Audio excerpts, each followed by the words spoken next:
ભાવનગર જિલ્લાના ગોરસ ગામ પાસે કોઝવે તૂટી ગયો। ગોરસથી કિકારિયા ગામને જોડતો કોઝવે તૂટતા ગ્રામજનો પરેશાન। દર વર્ષે ચોમાસામાં કોઝવે તૂટતો હોવાનો સરપંચનો દાવો।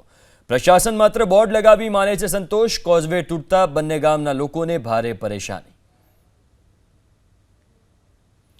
તો ભાવનગરથી આ સમાચાર છે। ગોરસ ગામ પાસે જે કોઝવે છે એ તૂટી ગયો છે। ગોરસથી કિકારિયા ગામને જોડતો કોઝવે તૂટી ગયો। ગ્રામજનો પરેશાન થઈ ગયા છે। એવું નથી કે આ વર્ષે આ કોઝવે તૂટ્યો હોય। દર વર્ષે ચોમાસામાં કોઝવે તૂટે છે।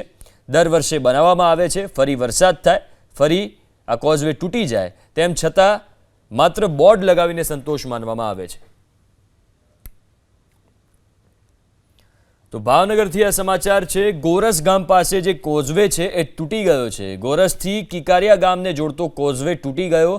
ગ્રામજનો પરેશાન થઈ ગયા છે। એવું નથી કે આ વર્ષે આ કોઝવે તૂટ્યો હોય। દર વર્ષે ચોમાસામાં કોઝવે તૂટે છે। દર વર્ષે બનાવવામાં આવે છે, ફરી વરસાદ થાય, ફરી આ કોઝવે તૂટી જાય, તેમ છતાં માત્ર બોર્ડ લગાવીને સંતોષ માનવામાં આવે છે।